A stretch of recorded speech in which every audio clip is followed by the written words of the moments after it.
just come back from Korea. Hi, Chris.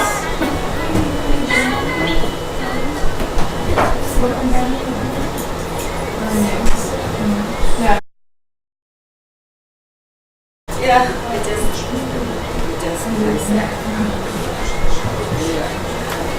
my candidates. I lost Paris.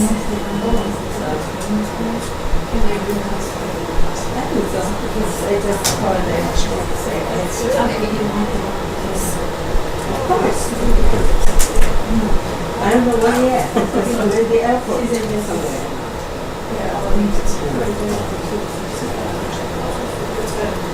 Yeah. That happened. And you? I'm just going to yeah, this is my trip. Yeah, I'm good.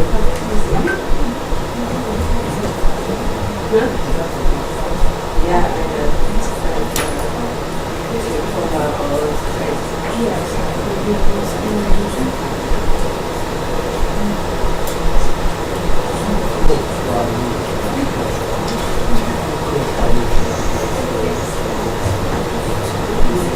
restaurant and D&D because everybody, I'm writer, but they're both foods is all photographer, all clothing. Everything kicked off. I like it. It's just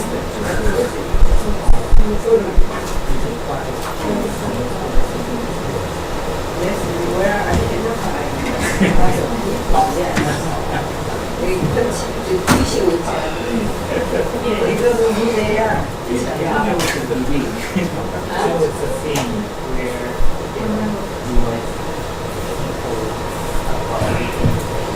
yeah, that person I know, she got hurt. So, you know that. It's behind the story. Okay. I don't know, suddenly that happened.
So multiple. It's not that noticeable. In fact, earlier I just thought you had smudged your makeup. I think you can go to any hole in the floor I here. know, I always have raccoon nose. You know? Oh, boy. Yeah.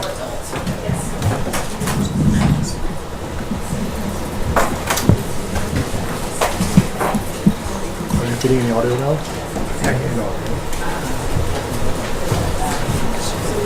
Oh, it hit. He's not feeding anything. Or it's just no. No, he's up. He's up. Hi. Excuse me. Sorry. That's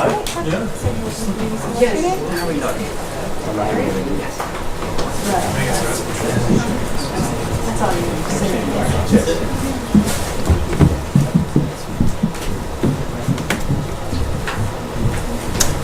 Plug in the. Can't seem to plug into anything. That was just you. What was something matter?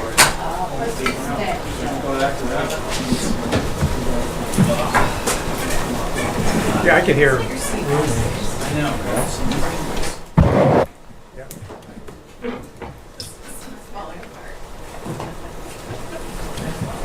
Cats and dogs living together.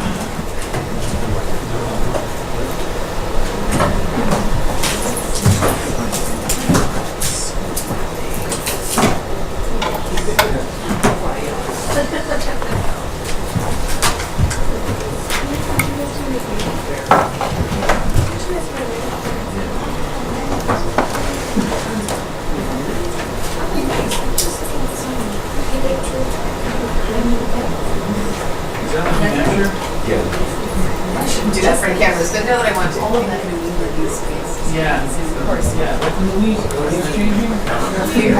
Anything, you know, they did one offer to us. That was a Yeah. Oh, it still happens? It's like, it's like, when I was doing Especially on pizza inside.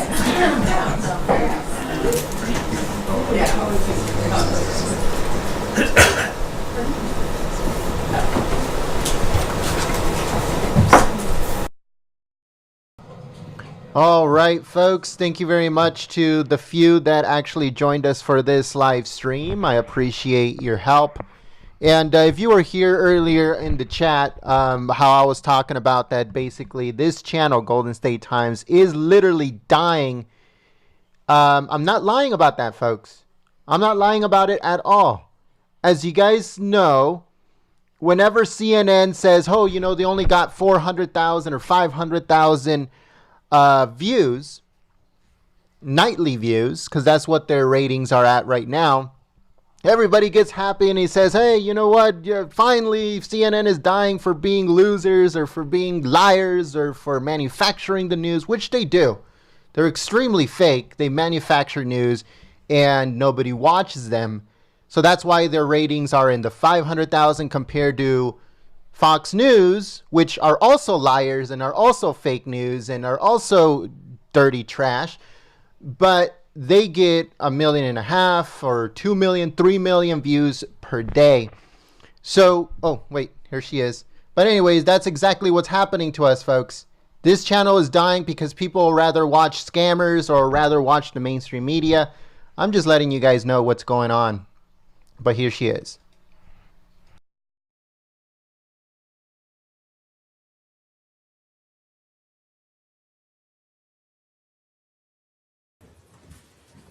Afternoon. Nice to see all of you. It's been a few weeks. We've been traveling. Some of you have been with us. Did everyone have a nice 4th? Yeah. Good. Jennifer has seen enough of me over the past few weeks with all of our trips. No. Okay, I've got a few things to start off today, and then we'll jump right in. Good to see you again. Okay. Today, the United States designated 3 senior Hezbollah political and security officials, Amin Sheri, Mohammed Rout, and Wafiq Safa. They have assisted the Iranian regime in its efforts to undermine Lebanese sovereignty. These officials have exploited their positions to smuggle illicit goods into Lebanon, undermining Lebanese financial institutions to assist Hezbollah, and to evade U.S. sanctions against Hezbollah facilitators and financiers. Today's designations are a part of the United States' effort to counter Hezbollah's corrupting influence in Lebanon and to support Lebanon's stability, prosperity, and sovereignty. The United States maximum pressure campaign against Iran and its proxies, Hezbollah chief among them, has already succeeded in limiting the financial support Hezbollah receives from the Iranian regime, the world's leading state sponsor of terrorism. As a result, this designated terrorist organization has been forced to take unprecedented austerity measures. In March 2019, for the first time ever, Hezbollah's leader Hassan Nasrallah made a public appeal for financial support. As these designations demonstrate, any distinction between Hezbollah's political and military wings is artificial, a fact that Hezbollah itself acknowledges. Accordingly, we continue to call on our allies and partners to designate Hezbollah in its entirety as a terrorist organization. It's my turn. Okay. The United States congratulates Ambassador Rima bint Bandar on being the first woman appointed to serve as an ambassador of Saudi Arabia. She presented her credentials to the State Department on July 3rd and participated in a credentialing ceremony yesterday at the White House, beginning her new role as Saudi ambassador to the United States. We look forward to building upon the strong U.S.-Saudi partnership and working with the ambassador on many important bilateral and regional issues, including countering the Iranian regime's destabilizing activity, ending the conflict in Yemen, and advancing human rights. We also warmly welcome His Highness Qatari Emir Sheikh Tamim bin Hamad Al Thani to the United States. The President met with the Emir a short while ago, and the Secretary will meet with him tomorrow. Qatar is a highly valued strategic partner and friend of the United States. The Secretary visited Doha in January to lead the U.S. delegation at the second U.S.-Qatar Strategic Dialogue, during which we collaborated on regional security and defense cooperation, education and culture, law enforcement and counterterrorism partnerships, commercial and energy cooperation, and labor issues. We are building upon that dialogue and look forward to discussing these and other important areas of bilateral cooperation during the Emir's visit. We will also discuss critical regional priorities, including Libya, Sudan, Afghanistan, countering the Iranian regime's destabilizing activities, and the need for a united GCC on these and many other regional issues. We look forward to further deepening the U.S.-Qatar strategic relationship and advancing our cooperation. And one more. David R. Stilwell will visit Japan, the Philippines, and the Republic of Korea and Thailand July 10th through the 21st, and his first trip as Assistant Secretary of State for East Asian and Pacific Affairs. He will visit Tokyo July 11th through the 14th to meet senior officials from the Ministry of Foreign Affairs, the Ministry of Defense, and the National Security Council to coordinate efforts on regional and global issues and to deepen the U.S.-Japan alliance in pursuit of our shared vision for the Indo-Pacific region. In Manila, on July 15-16, Assistant Secretary Stilwell, along with Assistant Secretary of Defense Randall Schreiber, will lead the U.S. delegation to the 8th U.S.-Philippines Bilateral Strategic Dialogue, or BSD. The BSD is the principal forum for discussing the broad spectrum of U.S.-Philippines cooperation, including defense, economics, rule of law, and regional diplomacy. On July 17th, Assistant Secretary Stilwell will continue his consultations in Seoul, meeting with top Ministry of Foreign Affairs and Blue House officials to discuss further strengthening the alliance and enhancing U.S.-ROK cooperation in the Indo-Pacific region. Assistant Secretary Stilwell will conclude his trip in Bangkok July 18-19, where he will engage with officials from the Ministry of Foreign Affairs and the Office of the Prime Minister on bilateral priorities and Thailand's year as chair of ASEAN. He will also meet business leaders in the U.S.-ASEAN Business Council. Are you Matt Lee today? Do we have the AP here? No. No. Well, Rich, since you're in the seat, I'm Matt Lee's seat filler.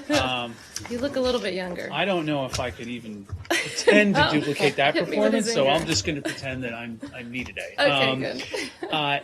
Thanks, Morgan. Sure. Has the Secretary spoken with either Foreign Secretary Hunt or the ambassador here about his comments? And is the United States or State Department planning a diplomatic response to the UK beyond the president saying that the U.S. will no longer deal with Ambassador Garrick? I don't believe that the Secretary has spoken with the ambassador today. I would need to double check his schedule, but I'm pretty confident of that. We were in London very recently and, of course, met with the foreign minister. And as it relates to this issue in its entirety, there's clearly an election going on in the United Kingdom. We're going to stay out of that. We will, of course, let the White House speak for the president's tweets. And I don't think the State Department has anything further to say about that. Just generally speaking about the relationship between the United States and the United Kingdom, and as business as usual in this building?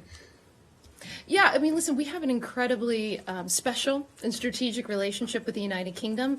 That has gone on for quite a long time, and it's bigger than any individual. It's bigger than any government. It's something that has stood the test of time and will continue to do so. Just follow up briefly on that. No. Go ahead. I mean, you're not going to get anything new, but you can keep asking. Sure. Well, I think it's a Sure. good question. But just the president was saying that he won't deal with the ambassador. Is the State Department still dealing with the ambassador and the embassy? Yeah, I mean, as I just said, I don't speak for the president here, so I would refer you to the White House for anything related to his comments. We don't have any new direction to give on that. Will the State Department deal with the ambassador? We will continue to deal with all accredited individuals until we get any further guidance from the White House or the president, which we will, of course, abide by the president's direction. Hey, okay. Or afternoon. Good afternoon. Do you have any comments, or can you confirm reports that U.S. government officials and Iranian officials met in Erbil last week? Yeah, I think Carol just shot that over to me. I haven't. I saw that right as I was walking out here. I've just seen your email on it. I don't have anything new, but we can certainly make that a takeaway, and we'll look into that. I don't have anything. Can you say if there have been any meetings between U.S. and Iranian officials? I highly doubt it. I think that's something that I would know, but we'll be certainly happy to check into that report for you. Hi. Sure. Since after last week, President Trump meeting Kim Jong-un and North Korean leader at That was an interesting trip to be on. Yes, I was there too. Oh, were you? With the White House. Were you at the with DMZ? White House teams, not good for you. not DMZ, but I was there that trip. Yeah. And many South Korea or other media is so confused about this event. So what is the United States final destinations of the nuclearization of North Korea? So Which event is confusing specifically? because they sort of meeting with Reagan, he just mentioned about nuclear freeze. Mm-hmm. And is this for your U.S. goal, or you have any element, any detail about how are you going to do with the denuclearization? Sure. So I spoke with Steve Biegun today, actually. I speak with him on a regular basis. I have a lot of wonderful colleagues here at the State Department, Steve being chief among them. And one of the things that both he and the Secretary reiterated to me, and I think to some of you, is that, of course, this is a good meeting between the President and Kim Jong-un. I think it lasted approximately an hour. A number of issues were discussed between the two leaders, including, of course, from our perspective here at the State Department, what was really important is that the President and Kim Jong-un agreed to appointing people for working level negotiations. The president, as you were there that day, so you saw the president clearly has handed the baton over to the secretary and Steve Biegun, and they will be moving forward with these negotiations. And we know that the president remains committed to resolving issues on the on the Korean Peninsula peacefully. And through diplomacy. That's our goal, and I don't think anything has changed. We obviously clearly want to see the complete elimination of WMDs in North Korea. As the president has said many times, he hopes Kim Jong-un and the North Korean people see the brighter future and the brighter vision that he has for those people. But as it relates to your comments about the freeze, that would never be the resolution of a process. That would never be the end of a process. That would something that we would certainly hope to see at the beginning. But I don't think that an administration has ever characterized a freeze as being the end goal. That's would be at the beginning of the process. Yes, you still want to be a FFVD or CVID for your You can use whatever acronym you would like. I get tongue twisted when I try to use them, so I'm just going to say complete elimination of WMDs, so that way I don't mess up the acronyms. Hey, yeah. What the Secretary said before he left Korea was that working level discussions would begin by the middle of this month. It puts it about next week. Do you have any announcements on whether or not Steve Biegun will meet with his North Korean counterparts next week? No, I don't have any announcements on that. And I think, all of you have been covering Steve Biegun in this process longer than I've been at the State Department. So I know that you know it incredibly well. And I think you all also know that one of the things that we'll never be able to do is sort of hash out the day in and the day out here from the podium. And I don't think that's constructive for Steve and his team. I don't think it's constructive for his North Korean counterparts. And so, listen, as soon as we have any sort of update, we'll be happy to bring Steve to all of you to talk to you about it, to let you know as things progress. But I think that, the work now continues, and that's what Steve and his team are working on, and we just want to give them that space to do that. And I don't think that speculating or getting into the day-to-day from the podium is going to help Steve do that, so I just want to give him his space for that. Had contacts at least, can you say? Obviously, as we said every time we talk about North Korea, that the contacts and the discussions are ongoing. As you saw just a couple weeks ago, it was very public. They're not normally that public, but I know that the team remains very encouraged by the historic visit of President Trump. It wasn't a summit, it wasn't a negotiation, it was a meeting of two leaders, but of course that was a very, I think, special and historic day for many people around the world, especially I think those of us who were in Korea, and we're a part of that moment. It's certainly something that I think I'll take with me for the rest of my life as I work in foreign policy. Yeah. Hi, sorry, can I just turn back to the UK for just one brief moment and get an explicit answer? So you have not received any instruction from the White House to cut contacts with the embassy or with the ambassador? No. Okay. On Yemen? Okay. Are we gonna? So we're gonna go. Does anybody else have a question on Asia? Yes. Okay. A lot of people? Oh, goodness. Do you mind if I come back to you No and finish problem. just everything on Asia? No worries. Okay, go ahead. Hong Kong. Yeah, thank you very much. Do you have anything in Hong Kong where its leadership have declared the controversial extradition bill is dead? Oh, yeah. What is the U.S. assessment? And separately, was the outgoing U.S. Consul General in Hong Kong barred from making a tough speech after the leaders of the U.S. and China reached a trade truce during the G20 summit? So for your second question, I believe that was based off of anonymous reports, and that's not something that we ever validate here at the State Department. I don't see much truth to that. And then on Hong Kong, I saw also the report that you read. I think we have been very vocal here at the State Department. The Secretary's talked about about this a lot. Our position has remained unchanged. And of course, we were happy to see how the events progressed. And I don't think we have anything new. I think we've been on record pretty clearly on Hong Kong on this issue. Okay. The Secretary said before the G20 that Hong Kong would likely be brought up between the President and President Xi at the summit. Do you know if they did discuss the Hong Kong issue, and could you elaborate on what they said? I don't necessarily, we're not responsible for the readouts for the President's meeting. That would be from the White House. I was certainly happy to check with their press team to see if they released a readout from that meeting. I don't know if they did, but we'll take that as a follow-up. Yeah. Do you think this became being labelled No, we're on Asia. Sorry. Oh, okay. We have nothing new in the UK. Yeah, go ahead. Hi, my name is Takemoto with Kyoto News. Hi. Hi. Which news? Kyoto News, Japan. Oh, great. Fabulous. Going back to North Korea, if I may. Okay. Special Representative Biegun is moving, traveling to Europe. He is. I think he's there right now, actually. Yeah. I wonder if you can talk about the when and where he's meeting with his South Korean counterpart, and also what will be the agenda of. Let me see if I have details on that. I do know, because I talked to Steve about this on the plane, that his meetings to Europe have been scheduled before we all met in Seoul. So I do know this has been planned for quite some time. It looks like he's in Brussels July 8th and 9th, and Berlin July 10th and 11th. He'll be meeting with European officials, with the Republic of Korea Special Representative for Korean Peninsula Peace and Security Affairs. And of course, we'll be working on follow-ups from many of our conversations over the past few weeks. There was no plan to meet with North Korean officials on this trip. So his meeting with Lee Do-fun from South Korea will be in Berlin. It looks like it's going to be in Berlin. Yeah, Brussels. So Brussels, July 8, 9, Berlin, July 10, 11. That's always subject to change, but that's the agenda for now. Okay, thank you. Okay.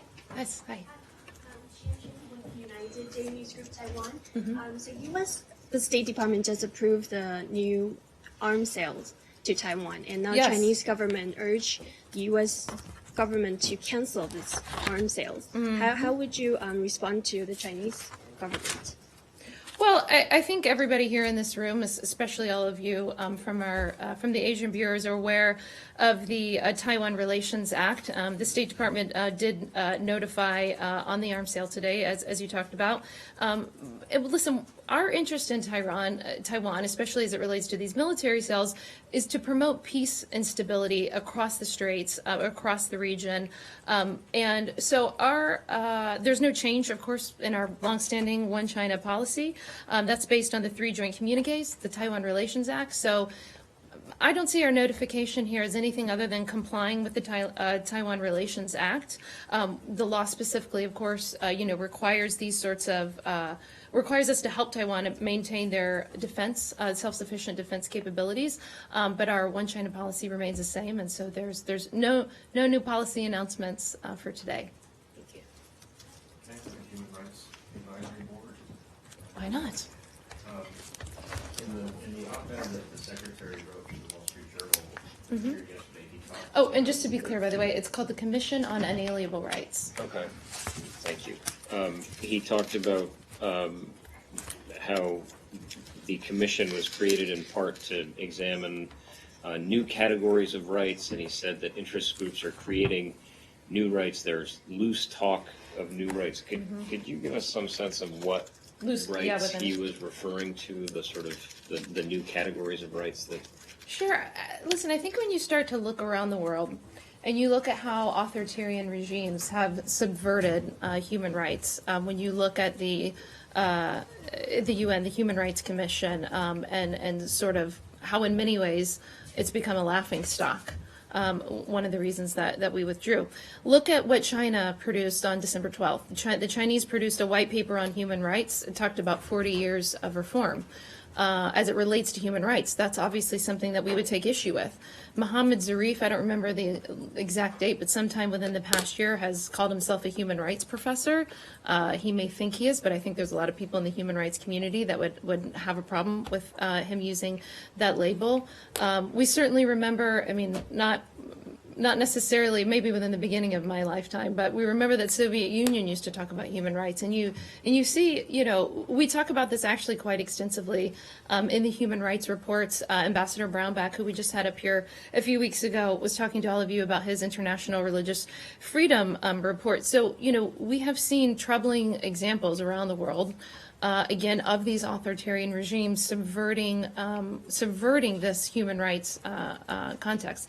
And so I think it's important to note here, and I don't want to really go too far beyond what the Secretary said and what he wrote, because I think that those pieces certainly speak to himself. But, we think inalienable rights are the ultimate individual right. They are something that every community enjoys, and we really want to, part of this commission, which is going to be very public, by the way, nothing's going to be hidden. All of you can feel free to attend and can have the readouts. This is something that all of Washington and all of the world can enjoy, but we are going to use this to really ground our understanding of human rights. And this philosophical debate is incredibly important because of how we see these authoritarian regimes subverting human rights around the world. So it's directed then more at authoritarian regimes and concepts of human rights outside the United States? I mean, as I know you're obviously aware, when this commission was set up earlier, there was a lot of concern about the use of quote-unquote natural law, and there was some criticism that this would be aimed at curtailing rights in the U.S., like marriage equality, right to an abortion. I think if you go back and reread what the Secretary said in his op-ed in the Wall Street Journal, and also what he said here at the podium, what you're referring to are political rights granted by governments. That's not what this commission is about. The Secretary actually had talked about how he has studied human rights. It's something very personal to him. And again, we think that human rights are a bipartisan issue. This is not a commission that is set out to create new policy on human rights. That's not the point of this. Nor if you look at the people who we mentioned, who we announced yesterday that will be a part of the commission, you could see that this is not a partisan political exercise about rights granted by government. So we'll all have to take a breather and get outside of the day-to-day politics in Washington, because that's not what this is about. So it won't discuss those issues? You know what? I committed. I'm sorry. I didn't go back to you. Sorry. Martin Griffith was in the building today. Did he meet with the secretary? You know, I apologize. I don't have any information on that. We'll get back to you right away And on that. another thing on Yemen. Any comment on the UAE withdrawal from Yemen? No. I'm sorry. I don't have much news. Taking out their troops from Yemen. Do you have any comment? I don't. I'll get something for you as soon as we're out of this briefing. Thank you. Yeah. Hey, hi. On Turkey, you've said that Turkey will face real and negative consequences if it takes delivery of the S-400. Yes. And according to Turkish press reports that were repeated in the Russian press, that is happening today. So how will those consequences be implemented? What concrete steps do you expect to take? Well, I think, to be fair, we have a report almost every other day in some newspaper around the world that Turkey is taking control of the S-400 today, so that's not very new. I think we all read that quite a bit in publications around the world. Our position here at the State Department as it relates to Turkey and the S-400 has not changed. Everybody knows, the Turkish authorities know the legislation that has been passed in Congress as it relates to CATSA, and all of that remains the same. We have said that Turkey, as you pointed out, will face real and negative consequences if they accept the S-400. Those consequences include participation in the F-35 program. I think that the Secretary and this department have been incredibly consistent about that over, at least since I've been here and over the past year since the Secretary has been here. So there is nothing that I've said or that the Secretary has said that has changed as it relates to that. Hi, Saeed. Yeah. Hi, thank you. I want to ask about the Palestinian issue. Okay. Very quickly, are you aware of any plans to resume operations by USAID in the West Bank and Gaza this summer that you can share with us? Is there such a thing? Give me a little bit more color on what you're talking about. Okay. Sorry. Well, USAID seized its operations some months back in the West Bank and Gaza. They scaled it back, dramatically. And somebody asked me whether they're going to be resuming operations soon. There is talk of that. Are you aware of any I have a very big book to get here through, Saeed. You'll have to forgive me. We're going to go digital at some point, so I'm not going to be thumbing through all of this. I'm going to double check on this to you. I was talking to the team right before we come out. We don't have anything new to announce on this, and my latest information from our team is that we're not taking any steps to close the USAID West Bank and Gaza mission. And so if there's anything new on that, I promise to get it back to you right away. And a quick follow-up on, I know I asked you about Ambassador Friedman before, but he seems to always take some measures that could be construed as controversial, like, doing the tunnel thing and so on. Is he charting his own policy, or does he clear that with the Secretary of State every time he does something like this? Because I read in an article today that described Ambassador Friedman as being rogue, quote unquote. I didn't read that. And I would say that we have a comprehensive whole-of-government approach as it relates to the Secretary, the Ambassador, Advisor to the President Jared Kushner, Jason Greenblatt. These are teams that work incredibly closely together on all of these issues. And again, we look at this issue as something that obviously is incredibly challenging, but that we look at this as a whole-of-government approach, not something where people are operating in silos. I understand, but being the ambassador and his boss directly is Secretary Pompeo, does he clear these things with the Secretary of State, as other ambassadors would do? Which things are you talking about? Such as, participating in this tunnel opening, the statement that he's making about, annexing parts of the West Bank, other statements that he made that are really not, they are not in tandem with or not parallel to U.S. stated policy. Listen, we all work at the pleasure of Secretary Mike Pompeo and ultimately the President of the United States. It's a tremendous honor to work for both of them, and I know that I share that as well as I think Ambassador Greenblatt does as well. I have one more. I didn't call on anyone in the back, so sure, go ahead. Just two quick scheduling updates from you. Pakistani leader Imran Khan is coming to the U.S. later this month. What are the meetings scheduled here? Anything that you can give us on that? To my knowledge, that has actually not been confirmed by the White House. I know that I have read the same reports that you have, but I would reach out to the White House to confirm or not confirm that visit. But that's we don't have anything to announce here from the State Department. The second one is on the State Department. The Secretary is hosting the religious conference later this month. Yes. How many? It's next week, actually. Yeah. Sorry. Yeah. We hope you. And can you give us any prominent nations that are not coming? India did not come last year. So have they confirmed they're coming or not coming? So two things. One, we did have Ambassador Brownback at the podium a couple weeks ago, right before we left for the Middle East and Asia. I believe that I'm going to be bringing him back. So he will be best to answer the details of those questions. I know that I will be attending it. The Secretary and, of course, many, obviously, people from the department who remain very committed to this.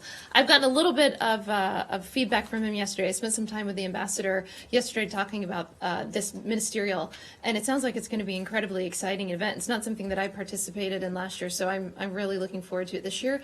And so any details that you need, the ambassador will be best to answer those in terms of which countries will come. I just don't have the list in front of me, but we're happy to follow up and get that for you. Again, sorry guys that it had been a few weeks since I briefed because of all the travel, but we're here until I think the end of next week. So we'll see all of you very, very soon. Thank you so much for having me.